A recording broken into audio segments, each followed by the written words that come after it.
Amém. Você pode se assentar. Muito obrigado pela tua presença. Cada um de vocês que está aqui hoje. Meu amigo Tiagão trouxe o Bento para ser consagrado a Deus. Tempo precioso. É importante isso.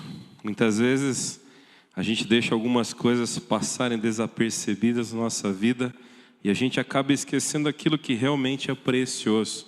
Esse tempo de você consagrar os teus filhos ao Senhor é uma forma maravilhosa, porque você também está dizendo que o Senhor Jesus é o Senhor da tua vida, que assim você quer que isso se cumpra sobre a vida dos teus filhos. Obrigado por vocês estarem aqui, que Deus os abençoe mais e mais. Aproveitando esse ensejo aqui de falar de algo tremendo de Deus, quero convidar você a gente orar nesse momento. Coloca a mão no teu coração assim, ó. Senhor Jesus, obrigado por essa noite, obrigado por esse tempo na tua presença, obrigado pela tua graça que se derrama sobre nossas vidas. E te peço, Pai, se alguém entrou por aquela porta com o coração apertado, Pai, se alguém está assistindo essa palavra e está com o coração angustiado, que essa palavra vá até o coração dessa pessoa agora, através da presença do teu Espírito, e traga paz ao coração dela, ó Pai. Também te peço, se alguém veio para cá cheio de alegria, ou está ouvindo essa mensagem, assistindo, e o coração está alegre por batalhas e vitórias que vieram sobre a vida, puxa Deus, que essa alegria transborde no coração de mais e mais pessoas. Porque eu te peço que a tua paz, que excede todo entendimento, venha sobre a nossa vida agora, Senhor. E muito obrigado pelo privilégio de compartilhar a sua palavra. É o que oramos e agradecemos no nome de Jesus. Amém, amém e amém. Olha uma coisa só, a gente está vindo de uma série que a gente está estudando junto, que é sobre o Sermão do Monte. A gente está estudando e observando que o Senhor Jesus, no primeiro sermão dele, que ele fala às pessoas, e é um grupo grande de pessoas, ali estavam os seus discípulos, ele começa a ensiná-los. Ali em Mateus 5, a gente vê o que? Ele ensinando sobre as bem-aventuranças, ou seja, muito mais que felizes são. E aí foi muito gostoso a gente estudar isso. Na outra semana a gente viu sobre o sal da terra, e a gente viu esse chamado tremendo sobre nossa vida, que a gente precisa, aonde a gente estiver, fazer diferença.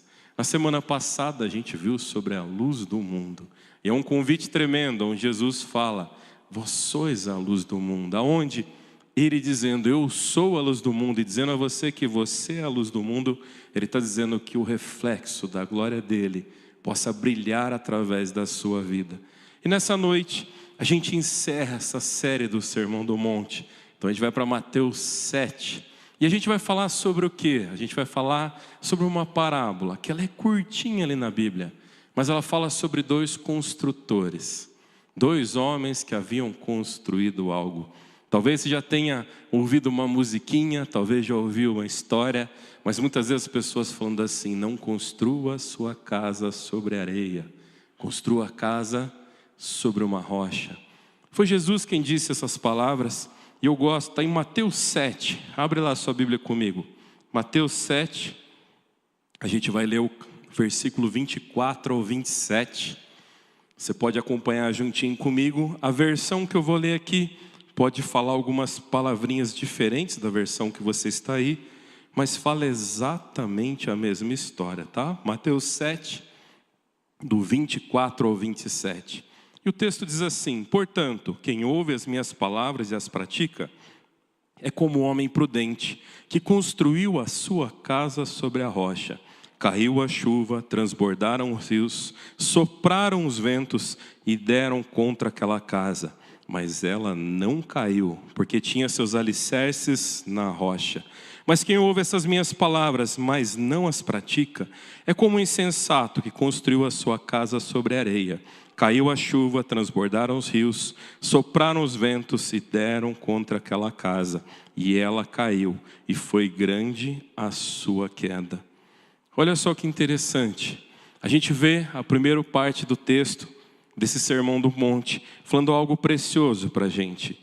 Ele começa a falar sobre a felicidade, sobre os valores do reino, que a nossa felicidade está nas coisas do alto. Diferente do que as pessoas esperavam, que ele faria um sermão sobre guerras, batalhas, sobre derrubar o império que estava ali, ele começa a falar sobre uma verdadeira felicidade. Ele começa falando que bem-aventurados são os pobres de espírito. E aí você ouve essa palavra e teu coração fala, mas o que é isso?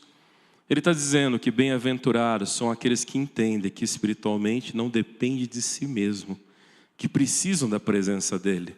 Um pouco mais adiante no sermão ele vai ensinando várias coisas. E ele fala, como eu disse, sobre o sal da terra. E ali ele está dizendo sobre valores que você tem, sobre a preciosidade como Deus te formou e como Ele quer te usar. Um pouco mais adiante ele fala sobre a luz do mundo. Em João 8 ele fala que Ele é a luz. E em Mateus 5, lá na continuidade dele, ele vai falar sobre sermos essa luz, ou seja, que a gente possa refletir a glória dele e iluminar o caminho de muitas pessoas. Aqui, nessa parábola que a gente leu, ele começa a falar algo importante. Ele começa a dizer para a gente que existem 2 homens construídos, os 2 possuem uma casa. Os 2 a construíram. É a mesma casa, a mesma forma da casa. Mas o que é diferente? O que é que acontece nessa parábola? Porque muitas vezes na nossa vida a gente esquece que a gente está construindo algo o tempo todo. A gente pensa assim, puxa, eu estou num momento mais próspero da minha vida, tem coisas acontecendo, eu estou construindo. Ou literalmente, você está estudando ou construindo algo. E você olha para o seu trabalho e consegue entender isso. Mas tem momentos da nossa vida que a gente fala assim, será que eu estou construindo algo? Que eu queria dizer para você, que seja pequenininho, até o mais velho que está sentado aqui, a gente sempre está construindo do momento que o nosso fôlego de vida vem, até o momento que o nosso fôlego de vida se vai. A gente sempre está construindo algo. Tudo que acontece à nossa volta é a construção de algo. Às vezes estamos construindo coisas boas, coisas que trazem alegria. Às vezes estamos construindo coisas ruins, que não vão servir de bom proveito para a gente. Nesse texto, é interessante a gente olhar e perceber que no comecinho, no 7, no 24 do versículo, ele fala, portanto, quem ouve estas minhas palavras e as pratica, é como um homem prudente que construiu a sua casa. Aqui está dizendo que todos nós estamos num processo de construção. Todos nós estamos vivendo coisas no nosso dia, às vezes diferente do lugar, às vezes diferente nos pensamentos, às vezes e muitas vezes diferente nos propósitos, mas algo está sendo construído. Olha só uma coisa muito interessante. A vida nesse processo de construção, a gente precisa entender que são como se fossem tijolos. E nesses tijolos são as nossas escolhas, nossos relacionamentos, as nossas prioridades, as nossas palavras que falamos, os nossos hábitos que nós temos, as nossas decisões, a nossa maneira de tratar as pessoas e principalmente a gente constrói na nossa forma como a gente faz as coisas com Deus. Nessa noite, de uma forma especial, a gente havia conversado na sexta-feira, o Tiagão, e ele falou sobre trazer o Bento aqui para a gente poder consagrá-lo ao Senhor. Mas sabe, é nessa forma que a gente constrói coisas. Hoje foi um tijolinho sobre a vida dele que vocês construíram. E ele mesmo, pequenininho, tem construído algo sobre a vida de vocês. Ele é uma marca de promessas, ele é uma marca de vitória, ele é uma marca de alegria. Então você vê, às vezes você olha e fala, puxa, um bebezinho tão pequenininho, já está construindo algo? Já. O sentimento de vocês, eu estava ali sexta-feira com vocês na casa de vocês, e a forma que vocês olham o filho de vocês, tinha um sorriso nos olhos de vocês. Eu olhei para o Tiagão e falei assim, e aí, está dormindo? Está conseguindo dormir? Porque a maioria do pessoal, quando nasce o filho pequeno, passa aquelas noites que o filho nasce com o dom de cantar ali, né? Com a garganta forte, né? Feliz para gritar a noite toda. E aí você olha para os amigos assim, puxa vida, às vezes está colhinho cansado, uma noite de batalha. Mas ainda assim, mesmo com o olhar cansado, no rosto tem um sorriso. Porque vocês olham e falam, é meu filho. Olha só, desde pequeno a gente está construindo. E durante a vida a gente vai construindo coisas tremendas. Aqui vocês como casal estão construindo um filho. E aí quem vocês têm em especial já há muito tempo? O Henricão sempre crescendo, agora tem o irmão para treinar junto, né, Henrique? E vocês vão construir coisas juntos, pode ter certeza. Olha só, na forma como a gente vai construindo, às vezes a gente não percebe o que é que a gente está construindo. Mas sabe, é muito importante você guardar uma coisa no coração. Nunca ache que você não está construindo nada. Porque muitas vezes as pessoas vão falar sobre aquilo que você não faz. E quando olhamos para isso, às vezes o coração vai se apertando. O tempo todo estamos construindo. Às vezes nem sempre aquilo que eu construo é aquilo que o outro consegue ver. Nem sempre aquilo que eu conquisto, aquele tijolinho que eu coloco, vai ser valorizado da mesma forma que o outro faz. Mas o tempo todo nós estamos construindo. Aí eu vou pedir para você, cutuca quem está do teu ladinho aí, dá uma olhada para quem está do teu lado. Isso, olhou para o teu ladinho, fala assim, ei, o tempo todo estamos construindo. Você consegue falar isso? Olha para quem está atrás de você, no canto de você, não deixa ninguém sem você olhar. Fala assim, ei, nós estamos o tempo todo construindo. Se Deus chama a gente para sermos construtores, para fazermos isso, a gente precisa entender uma coisa. O que as minhas escolhas de hoje estão construindo para o meu amanhã? E eu não estou falando sobre você julgar a escolha dos outros. Eu estou falando sobre uma análise pessoal. O que é que eu estou construindo? Quando a gente olha para isso, algumas coisas vêm no nosso coração. A gente precisa observar as nossas prioridades, perceber as nossas escolhas. A gente precisa perguntar, para a gente mesmo, puxa, será que eu estou construindo algo para a minha família? A gente precisa dar uma olhada e falar assim, aonde eu tenho colocado Deus nisso? Sobre as coisas que eu construo, o que é que Deus faz parte? E talvez você vai falar assim, puxa, é importante colocar Deus. Aqui eu não estou falando sobre uma placa de uma religião ou de uma igreja. Quando eu falo sobre colocar Deus na sua vida, é você entender que Deus organizou e construiu todo o universo. Deus colocou ordem naquilo que era o caos. Se existe um especialista em construir, é Deus. Se existe um especialista em reconstruir, também é Deus. Daqui a pouquinho a gente vai entender um pouquinho melhor isso nesse texto, que a forma que ele vai descrevendo aqui faz a gente pensar nisso. Mas olha só, a nossa vida é construída todos os dias pelas escolhas que fazemos, mesmo quando ninguém está olhando. E aí olha só uma coisa, às vezes a gente constrói coisas para as pessoas verem. E sabe, não está errado você construir algo que as pessoas vão ver. Olha esse lugar, quem construiu fez para que a gente olhasse. Quem já veio aqui, entrou no templo, vê um vitral que é muito bonito, foi construído para que a gente olhasse. Existem coisas na nossa vida que construímos para que aquilo exerça alguma função. Mas o que é que você está construindo que só você está vendo? Aí você fala, como assim, pastor? O que é que você está construindo aqui dentro do teu coração? Como é que você está lidando com as coisas à tua volta? Como é que você está lidando com as coisas que dão certo? Como é que você está lidando com as coisas que aos teus olhos deram erradas?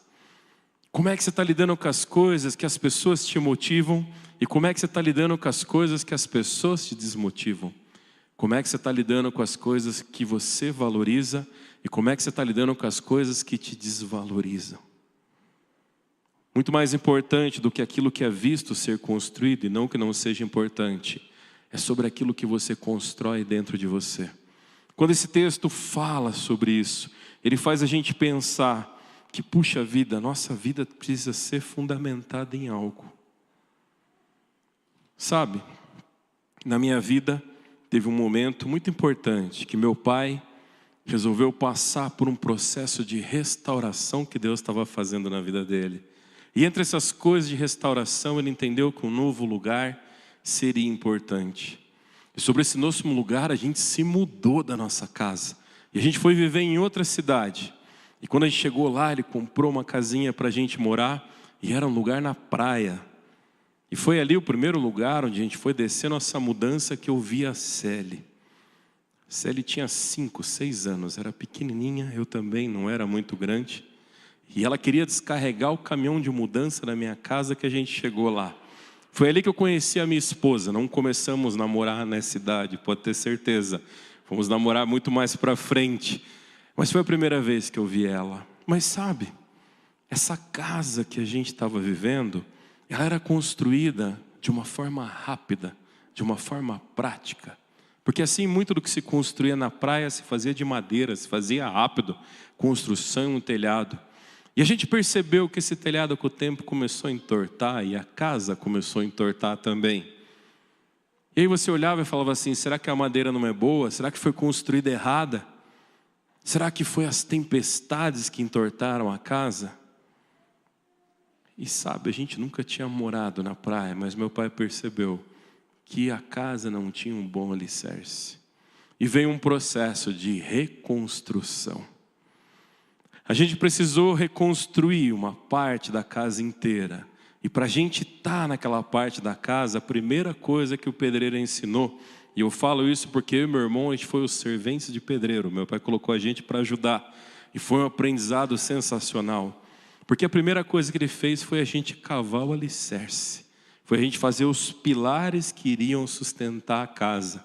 E eu lembro uma pergunta. O nome desse pedreiro é Josias. Homem de Deus, até hoje, uma pessoa sensacional. Mas sabe, meu pai perguntou assim, qual a profundidade do alicerce? Quanto vai de material para fazer esse alicerce? Quanto vai custar esse alicerce? E ele falou assim, depende quanto tempo o Senhor quer que a casa permaneça em pé. E eu guardei isso no meu coração. O alicerce define quanto tempo você vai permanecer em pé. Porque ele falou, se a gente gastar pouco, talvez uns 10 anos ou menos, se gastar um pouquinho mais, investir um pouquinho mais, a gente vai durar um pouco mais a casa. Mas se a gente investir bastante, e tempo e força, vai ficar um alicerce forte. A gente cavou uns buracos gigantescos. E até hoje, quando a gente vai lá em casa, o Fábio já foi lá na casa da minha mãe, e você olha a casa, você não sabe o alicerce está ali embaixo. Quem passa não vê. Ali existem pilares profundos, existe o concreto de uma forma tremenda. E a casa está há muitos anos lá em pé. E vêm as tempestades, e ali ela foi alicerçada na rocha. Quando a gente olha para esse texto, a gente começa a perceber que muitas vezes nem todo fundamento, quando a gente olha só a casa, é seguro. Quando a gente olha para o alicerce, entende a profundidade para que ele está ali, aí se torna seguro. Mas muitas vezes a gente confia só na aparência. A gente olha e vê que aqui Jesus apresenta 2 fundamentos, a rocha e a areia. Por que essa diferença grande? Talvez você fale, puxa, vida, areia não serve para nada. Não, a areia tem as suas funções. Aqui ele está falando sobre os princípios. Da onde é que aqueles 2 construtores decidiram fazer as coisas? A gente toma decisões todos os dias. A gente toma escolhas todos os dias. E às vezes as nossas escolhas são julgadas pelas pessoas. Quando a gente toma decisões não fundamentadas, ou como na areia, talvez não vai durar muito tempo aquilo que a gente embasou. Mas quando a gente coloca esse alicerce na rocha, quando a gente entende a fundamentação disso, a gente sabe que vai ficar tranquilo. Mesmo que o tempo passe, mesmo que a tempestade venha, vai ficar em paz. E olha só uma coisa, tudo que a gente busca na nossa vida é um pouco de paz, não é verdade? Tem coisas que a gente olha os valores gigantescos. Às vezes tua vida está boa, está tranquila, e você resolve comprar um Fusca velho para você reformar. Eu ainda não fiz isso ainda. E a gente olha e fala, puxa vida, alguém fez aqui isso já? Não, olha aí, está todo mundo, né? Mas eu tenho uns amigos que vão, né? Às vezes não é Fusca, às vezes é outras coisas que os caras se enfiam. E aí todos os amigos que fazem isso ficam felizes com o carro, mas falam, meu Deus, onde eu fui me enfiar? E aí você dá valor ao que é a paz sobre a tua vida, não é verdade? Não é gostoso um momento de paz? E às vezes ele é momentâneo, não é? O neném está chorando à noite, você está feliz, porque se ele está chorando, tá vivo, tá tranquilo, mas quando ele dá aquela paradinha, você faz assim, ufa, a mãe até olhou ali e fez ufa junto. E você fala, um momentinho de paz, não é verdade? Mas se ele fica mais tempo quieto, você olha e fala, opa, como mãe, alguma coisa está errada. O momento de paz é precioso na vida da gente. Quando a gente alicerça na rocha, a gente começa a entender que a gente está dando mais segurança a esse momento de paz. A grande pergunta é aqui, aonde, em quem eu tenho colocado essa minha segurança para ter paz? Porque muitas vezes a gente coloca na aparência, muitas vezes a gente coloca no que tem, mas nem sempre a nossa segurança está no nosso alicerce. Muitas vezes aquilo que é rápido, aquilo que surgir mais rápido vai ser o melhor, aquilo que a gente fizer de uma vez vai ser o mais fácil. Mas tem coisas que a gente precisa parar e construir da forma correta. Aqui nesse texto, a gente começa a aprender que a gente não deve colocar a nossa identidade somente nas coisas que a gente possui. A gente não deve colocar a nossa segurança somente nas pessoas. É bom ter amigos, ter pessoas ao nosso lado. Mas não é, essa segurança não é só sobre isso. Esperando que alguém possa fazer comigo. Não permita que as suas emoções determinem a sua segurança. Porque às vezes a gente pensa que paz está relacionada à nossa emoção. Muitas vezes a gente fala assim, puxa vida, eu estou angustiado. E a angústia é um sentimento ruim, não é? Aperta o coração da gente, cada um viveu as suas angústias, sabe o que acontece. Mas muitas vezes a gente fica determinando que aquela angústia vai ser para sempre. Muitas vezes a gente acha que ela não vai acabar. Ou muitas vezes a gente acha que ela não vai voltar. Não defina a paz da sua vida pelos teus sentimentos. Defina pelo alicerce da tua vida. Defina naqueles valores do que você crê. Daquilo que é forte sobre a sua vida. A gente falou sobre o sal da terra. Falamos sobre os valores. O sal era usado como salário. E olha que interessante, a gente não pode deixar os nossos valores ir embora.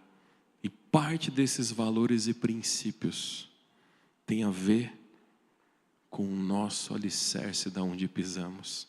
E você fala assim, do que você está falando, pastor? Sabe uma coisa interessante? A gente, quem já passou dos 40 aqui? Quem já passou aí, ó, uma turminha depois dos 40. A gente estava hoje à tarde, eu e o tio Hélio, Sensei Edmilson, conversando no nosso tempo de escola. E sabe uma coisa que acontecia? Eu ia para a escola, comigo, graças a Deus, nunca aconteceu. Sabia os meus limites, minha mãe sabia, me ensinou a respeitar muitas coisas. Mas sempre tinha aqueles amigos que bagunçavam. E sabe o que a professora fazia? Colocava de castigo.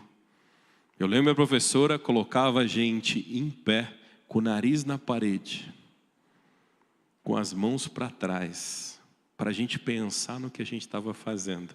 Hoje em dia daria um problemão, a professora com certeza seria presa, né? Mas sabe, naquela época era interessante, porque essa atitude significava, eu estou te dando mais uma chance, para você pensar no que você está fazendo. E se ali naquele momento, que era o castigo, você resolvesse se rebelar, dali você ia para a diretoria. E aí não tinha mais volta. Aí você tinha que resolver com o diretor. Sabe, esses valores de respeito, de aprender a chamar o outro de senhor, de senhora, de perguntar se pode entrar num lugar, de perguntar se pode pegar algo, de perguntar sobre as coisas, sobre o que você fazer, muitas vezes vai se perdendo. A maioria, todo mundo que levantou a mão aqui depois dos 40 aqui, talvez viveu esse mesmo tempo que eu, em que a mãe ia na reunião de pais e dizia para a professora assim, se precisar pode arrancar a orelha dele, né? Se ele responder para você, vai apanhar, aqui depois apanha em casa. Não estou fazendo apologia sobre bater de forma alguma, mas eu estou falando sobre algo que a gente tem alicerçado. E eu tenho uma dificuldade tremenda de não olhar para alguém que eu respeito e não chamar de senhor e senhora. Eu tenho uma dificuldade tremenda sobre o alicerce do que eu creio, que eu estou fazendo algo errado. Eu tenho um alicerce sobre a minha vida que meus pais colocaram, que eu não posso entrar num lugar que não é meu sem perguntar. que eu não posso pegar aquilo que não é meu sem perguntar para alguém. Quando a gente fala sobre isso, a gente começa a olhar e entender que aquilo que parece suficiente nos dias tranquilos pode não ser suficiente nos dias de tempestade. E às vezes, no momento de tempestade, é que seu caráter é colocado à prova. E aí esse alicerce vai fazer você fazer coisas que você não deveria. Vai fazer você falar coisas que não deveria. Vai fazer você agir de formas que não deveriam. Os dias de calmaria, a gente lembra de valores que temos, mas lembra, são nos dias de tempestade onde o nosso caráter é colocado à prova. São nos dias de tempestade onde o nosso alicerce vai ser colocado à prova. E aquilo que a gente aprendeu, viveu, aquilo que a gente entendeu que era bom e era correto, é o que você vai buscar como atitude. Olha só uma coisa, se a gente continuar olhando para esse texto, a gente vai perceber uma coisa muitíssimo importante. As tempestades na nossa vida, elas podem bater a porta, mas aqui vai trazer uma lição. Portanto, quem ouve as minhas palavras e as pratica. Ouvir é a mesma coisa que obedecer? Não é, Tiagão já balançou a cabeça aqui. A gente que dá aula, a gente fala no treino. Eu tenho um costume no treino ali, a gente tem o tatame, a parte azul. E na lateral tem os tatames vermelhos. E a gente sempre fala assim, chegou perto do vermelho, volta para a parte azul. Por quê? Para a gente só perturbar a cabeça do aluno com isso, para ele ficar olhando para o lado? Não, é que ali está terminando o tatame. A partir dali você vai bater no chão. E eu já vi muita gente se machucar. Bater o joelho fora do tatame, o cotovelo. Bater a cabeça, bem no cantinho. E não vale a pena se machucar. Não vale a pena a gente não escutar. Mas olha uma coisa, às vezes a gente escuta. E olha só uma coisa, eu escuto sobre a Bíblia desde quando eu era pequeno. A gente escuta sobre Deus desde a nossa infância. Bento pequenininho, está ali e ele está ouvindo. Talvez ele não tenha todo o entendimento sobre quem é Deus na vida dele. E vocês como pais hoje tomaram essa atitude. De dizer até que ele tem entendimento, nós declaramos que ele pertence ao nosso Senhor Jesus Cristo. Mas sabe, só ouvir não é obedecer. Ali ele está dizendo, quem ouve as minhas palavras e as pratica, ou seja, o seu alicerce vem sobre aquilo, não apenas que você ouve. Não é só ouvir sobre um alicerce forte. Não é só ouvir sobre como constrói um alicerce forte. Não é só ouvir o que é um alicerce forte. É você construir, é você praticar. E a gente escuta tanta coisa na vida da gente que a gente não concorda. Mas quando chega a vez da gente fazer, a gente tem dificuldade. A gente escuta algumas coisas que a gente fala, puxa, fulano conseguiu fazer isso. Mas quando chega a nossa vez de agir, às vezes a gente não consegue. Esse texto, quando ele vai falar sobre esses dois construtores, ele diz, aquele que ouve as minhas palavras e as pratica. Na nossa vida, como eu disse, as tempestades vão vir. E aí já tem um ditado que diz que é o mar revolto, o mar bravo que faz o marujo forte, não é verdade? É isso que ensina a nossa vida. Mas a gente olha e percebe que a gente tem que entender que algumas aplicações do ouvir, a Bíblia fala que manda a gente perdoar, a Bíblia fala que manda a gente amar, a Bíblia fala que manda a gente servir, a Bíblia fala que manda a gente confiar, mas a Bíblia fala que existe um Deus maravilhoso e tremendo, que ama você de uma forma sobrenatural. Onde Deus amou o mundo de tal maneira que deu o seu único Filho, para que todo aquele que nele crê não pereça, mas tenha a vida eterna. Às vezes a gente ouve isso a vida inteira e a gente não crê nesse Deus na nossa vida. E esse texto não está falando sobre uma placa de igreja. Porque às vezes essa é a nossa condição. Às vezes situações na vida os machucou. Às vezes situações na nossa vida nos trouxe imagens sobre pessoas que a gente não gostava. Às vezes teve situações que a gente foi enganado. Às vezes teve situações que a gente se decepcionou. Mas a gente esquece de olhar que o alicerce é Jesus Cristo. E sobre tudo o que vivemos, Ele é onde é o fundamento da nossa fé. Sobre tudo o que fazemos, Ele é o fundamento da nossa fé em caráter daquilo que temos que fazer. Mas de tudo aquilo que o nosso coração deseja, Ele sempre precisa ser a nossa base. Olha só, para a gente ir terminando aqui, a tempestade vai chegar. O texto fala em Mateus 7:25, cai a chuva, transbordam os rios, sopram os ventos e deram contra aquela casa. O que acontece com aquela casa sobre a areia? Ela se desfaz. Não tinha base, não tinha alicerce. O primeiro construtor pensou em ser rápido. O primeiro construtor pensou em economizar. O primeiro construtor dessa parábola, ele pensou assim: o importante é ficar pronto. O segundo construtor falou: é importante aonde eu estou construindo. O importante é olhar qual o propósito. Você faria uma casa para ela durar pouco? Você moraria num lugar que vai desabar? Você entraria num lugar para que fosse apenas um instante, para construir algo precioso da tua vida?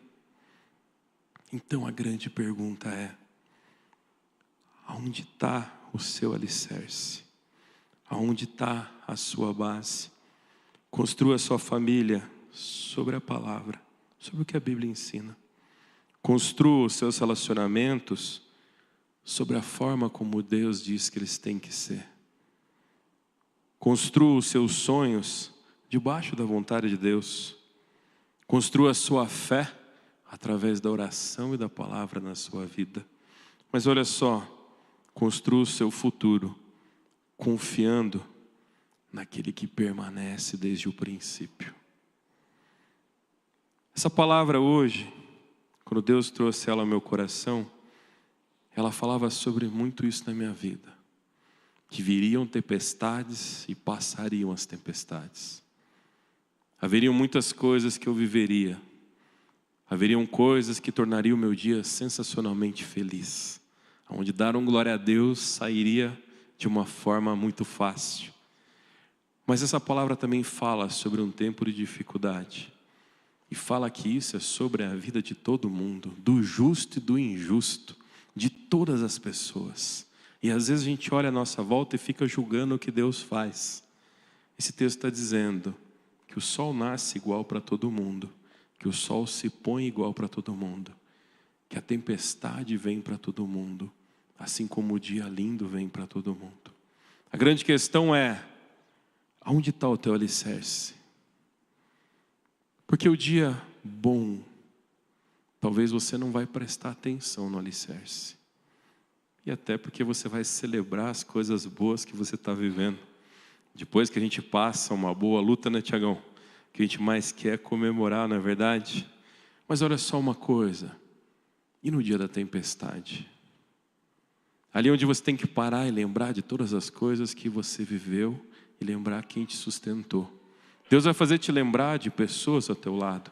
Deus vai fazer lembrar de momentos importantes da tua vida. Deus vai fazer lembrar de vitórias que você teve. Que quando a tempestade chegar, o nosso alicerce tem que estar em Deus. E a tempestade vai passar. E os dias bons vão vir. E sabe o que você precisa fazer? Olhar para os dias bons e também olhar para esse mesmo alicerce.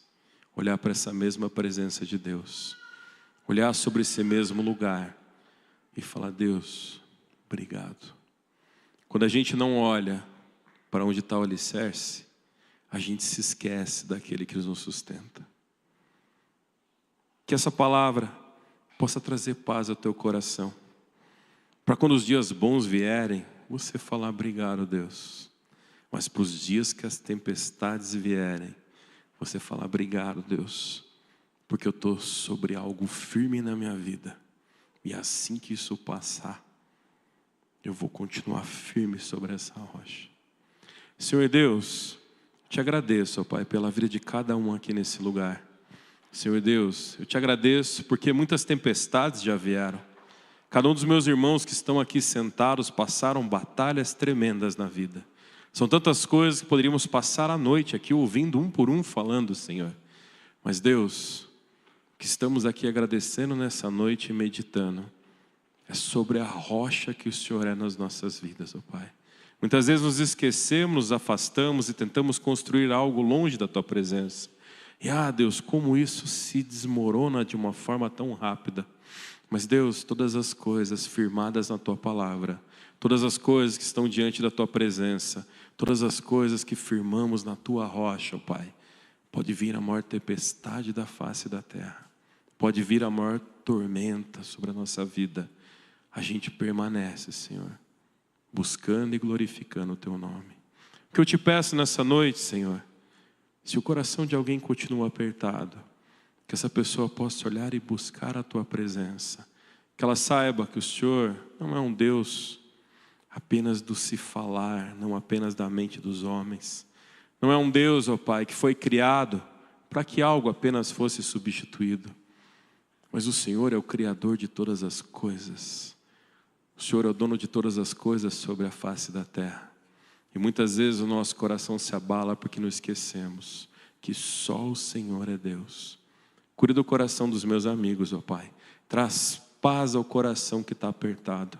Enche com a Tua presença, Senhor, a vida daquele que precisa mais de Ti, de Te ouvir, de Te buscar, Senhor.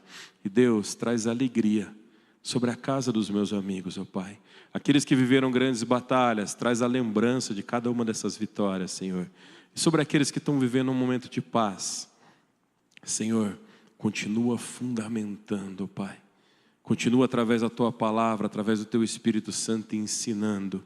E principalmente, ó Pai, continua falando conosco que o Senhor sempre é e sempre será a nossa rocha, Senhor. O que oramos aqui nessa noite, Senhor. Deus, que a nossa vida pertence a Ti, que a nossa vida é consagrada a Ti. Que tudo aquilo que construímos, ó Pai, seja para a honra e glória do Teu nome. É no nome de Jesus que oramos. Amém, amém e amém. Que Deus abençoe a vida de cada um de vocês.